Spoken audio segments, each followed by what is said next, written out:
नमस्कार, आप देख रहे हैं 4 PM और मैं हूं आपके साथ निधि तिवारी। क्या महाराष्ट्र में एक बार फिर से खेला होने वाला है?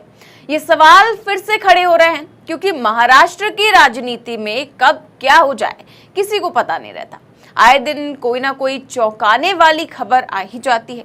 कभी एकनाथ शिंदे उद्धव ठाकरे का साथ छोड़कर बीजेपी में आकर मुख्यमंत्री बन जाते हैं, तो कभी अजीत पवार अपने चाचा को धोखा देकर डिप्टी सीएम बन जाते हैं। लेकिन अजीत पवार डिप्टी सीएम बन तो गए हैं, पर जब से वो बीजेपी के साथ आए हैं, आए दिन उनको लेकर संशय बना हुआ है। कहा जा रहा है कि अजीत पवार कब किसके साथ हो जाए उन्हें भी पता नहीं रहता है। और अब उनको लेकर महाराष्ट्र कांग्रेस के अध्यक्ष ने एक चौंकाने वाला बयान दिया है, जिससे महाराष्ट्र की सियासत गर्मा गई है। ये बयान शरद पवार के कल के स्टेटमेंट के बाद आया है, जिससे कल महाराष्ट्र की सियासत में काफी उबाल आ गया था। तो शरद पवार ने क्या बयान दिया था आगे आपको बताएंगे, लेकिन उससे पहले महाराष्ट्र कांग्रेस अध्यक्ष नाना पटोले का क्या बयान है, उसके लिए ये खबर देखिए। खबर एबीपी की है, हेडिंग है शरद पवार के साथ आएंगे अजीत पवार। एनसीपी चीफ के बयान के बाद कांग्रेस ने किया बड़ा दावा। तो ये कांग्रेस का बड़ा दावा है, उनके अध्यक्ष द्वारा किया गया है कि शरद पवार के साथ अजीत पवार आएंगे। आगे देखिए खबर में क्या लिखा हुआ है कि राष्ट्रवादी कांग्रेस पार्टी के अध्यक्ष शरद पवार के बयानों के कुछ घंटे बाद महाविकास अघाड़ी की सहयोगी कांग्रेस बेफिक्र दिखी और शुक्रवार को यहां अलग हुए धड़े के नेता अजीत पवार की मूल पार्टी में वापसी की भविष्यवाणी कर दी। तो आगे देखिए लिखा है कि कांग्रेस के प्रदेश अध्यक्ष नाना पटोले ने कहा कि सीनियर पवार से मुलाकात के बाद उप मुख्यमंत्री अजीत पवार ने शायद एनसीपी में लौटने की इच्छा जताई है। पटोले ने कहा कि शरद पवार एक वरिष्ठ और अनुभवी नेता हैं। उनके बयानों से ऐसा लगता है कि वो अजीत पवार का मन बदलने में सफल रहे हैं और वो जल्द ही अपनी पार्टी में लौट आएंगे। तो ये बयान दिया है कांग्रेस के अध्यक्ष ने, महाराष्ट्र कांग्रेस के अध्यक्ष हैं, और उन्होंने इस तरह की भविष्यवाणी की है कि जो उप मुख्यमंत्री अजीत पवार हैं वो एनसीपी में लौट आएंगे, शरद पवार के पास लौट आएंगे। इस तरह का उनका बयान है और ये भी कह रहे हैं कि उन्हें लगता है कि शरद पवार ने उन्हें मना लिया है। अब आपको बताते हैं कि ये बयान आया कैसे है। तो कल हमने आपको खबर दिखाई थी कि शरद पवार ने एक ऐसा बयान दिया था जिसे लेकर हलचल मच गई थी। अच्छे राजनीतिक विश्लेषक भी विचारों में डूब गए थे कि शरद पवार के बयान का मतलब क्या है। दरअसल शरद पवार ने मीडिया के सामने बयान दिया था कि अजीत पवार आज भी हमारे नेता हैं। जी हाँ, कल ही ये शरद पवार ने बयान दिया था सुबह। एनसीपी में उन्होंने कहा था कि किसी भी तरह की कोई फूट नहीं है।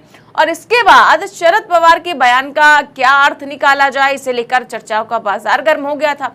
लेकिन शरद पवार ने सुबह ये बयान दिया और शाम होते होते अपने बयान से एकदम से पलट गए। जी हाँ, और कह दिया कि अजीत पवार हमारे नेता ही नहीं है। नवभारत टाइम्स की ये खबर देखिए, हेडिंग है सुबह अजीत पार्टी के नेता, शाम मैं नहीं कह रहा वो हमारे नेता। शरद पवार की बयानबाजी से कंफ्यूजन ही कंफ्यूजन। तो उनकी बयानबाजी से काफी कंफ्यूजन हो गया है कि वो सुबह कुछ और कहते हैं, शाम को कुछ और कहते हैं। तो किस बात को सच माना जाए? आगे देखिए इस खबर में लिखा हुआ है कि एनसीपी नेता शरद पवार और अजीत पवार को लेकर महाराष्ट्र की राजनीति में कंफ्यूजन ही कंफ्यूजन है। जनता ये समझ नहीं पा रही है कि एनसीपी चीफ शरद पवार कौन सा खेल खेल रहे हैं। तो जनता खुद ही नहीं समझ पा रही है कि शरद पवार आखिर कौन सा खेल खेल रहे हैं। आगे देखिए लिखा है कि शुक्रवार की सुबह उन्होंने बारामती में अपने बागी भतीजे अजीत पवार को पार्टी का नेता बताया और शाम होते होते सातारा पहुंचकर बयान दे दिया कि उन्होंने ऐसा कुछ कहा ही नहीं है। हुआ यूं कि शरद पवार की बेटी सुप्रिया सुले ने पत्रकारों के साथ बातचीत में अजीत पवार को पार्टी का नेता बताया था और जब पत्रकारों ने शरद पवार से इस बारे में पूछा तो उन्होंने एक वाक्य में जवाब दिया कि इसमें कोई संशय नहीं है, यानी कि इसमें कोई संशय नहीं है कि वो हमारे नेता हैं। इसके आगे पवार के इस बयान से कांग्रेस और शिवसेना उद्धव गुट में हलचल मच गई। दोनों ही पार्टियों के नेताओं के सधे हुए बयान आने लगे और इसी दौरान महाराष्ट्र बीजेपी के प्रदेश अध्यक्ष चंद्रशेखर ने कहा कि जल्द ही शरद पवार का मन परिवर्तन होगा और वो बीजेपी के साथ होंगे।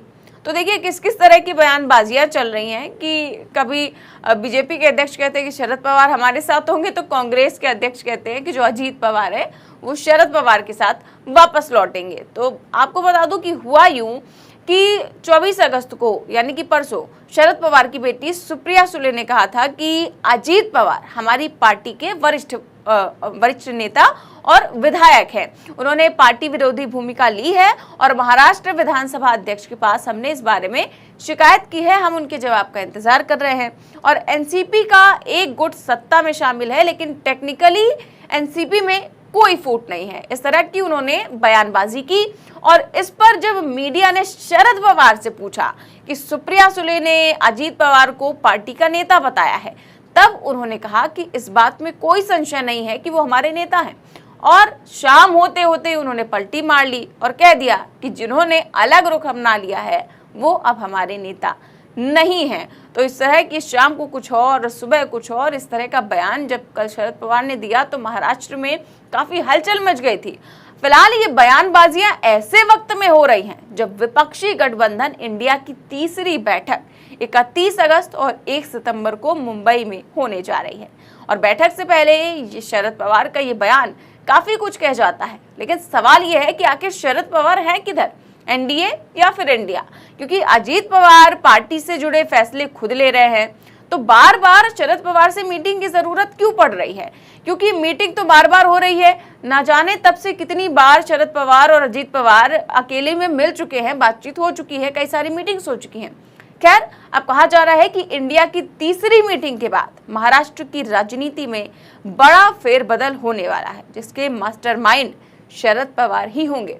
तो थोड़ा इंतजार करें, शायद शरद पवार अगले महीने अपने पत्ते फेंक दे। फिलहाल तो ये संशय बना ही हुआ है कि अजीत पवार किशोर हैं और शरद पवार क्या कदम उठाने वाले हैं।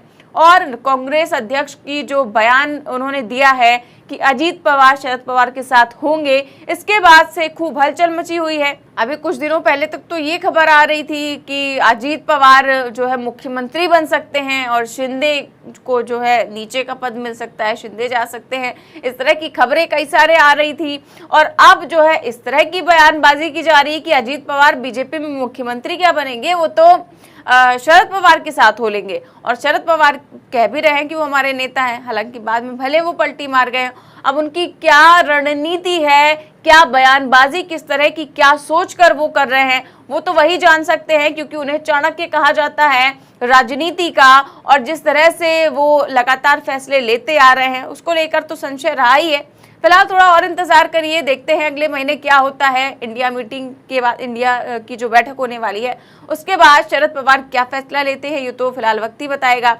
इस खबर में बस इतना ही। देश और दुनिया की तमाम बड़ी खबरें जानने के लिए देखते रहिए 4PM न्यूज नेटवर्क। नमस्कार।